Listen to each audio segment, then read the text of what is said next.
Hey Wolves, this is Mrs. Story, your librarian. This is the November edition of Storytime. While I'm wearing my Eastlake swag, I got at the student store. It's all online, so get yours soon. All these books are Evergreen Teen Book Award nominees, and we have all of them in the library. You can request any of them, print, ebook, or audiobook on my library teams page or the library website.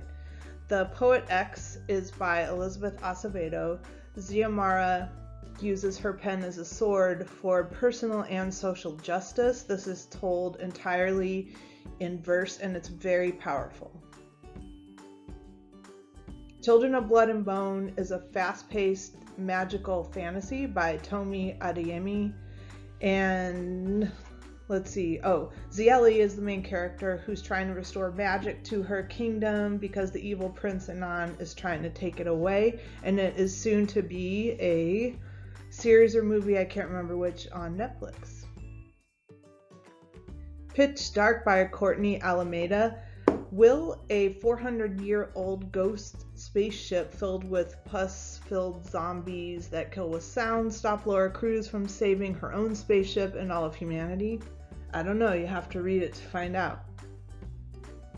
A Heart and a Body in the World is by local author Deb Coletti. The main character, Annabelle, is grabbing a burger at Dick's on Cap Hill. Something scary happens to her. She runs and doesn't stop until she gets to Washington, D.C. How does that happen? American Road Trip is by Patrick Flores Scott, another local Seattle author.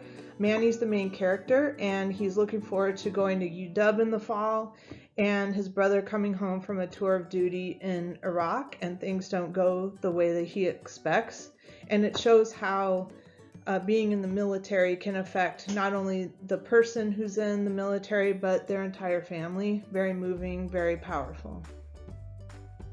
Hey Kiddo is a memoir in graphic novel form. It's by Jarrett J. Krozowska, and I probably didn't say that right.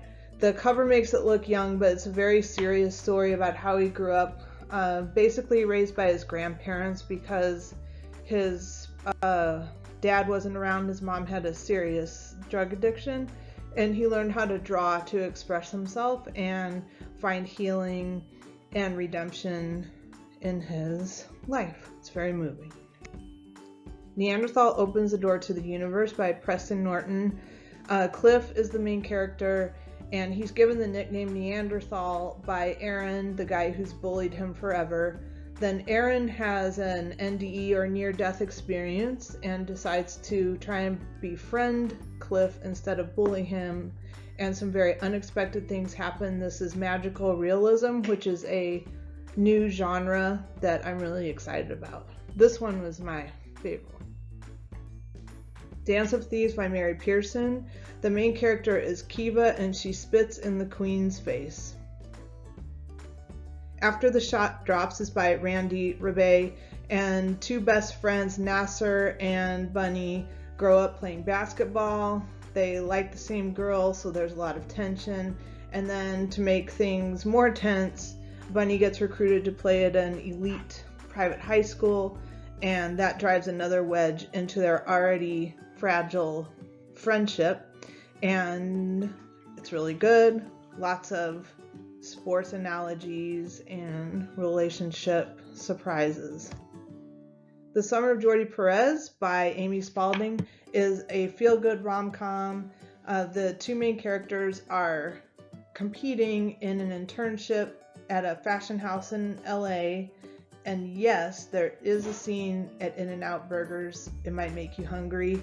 After you've read one or more of these books, you can also rate it, and then the scores are tallied in the spring, and the winner wins the Evergreen Teen Book Award. Last year's winner was The Hate You Give. I have no idea which book will win this year, so just request any of these books from the library. We'll get them to you, and then you can vote on your favorite. And remember the swag. Student store, yeah.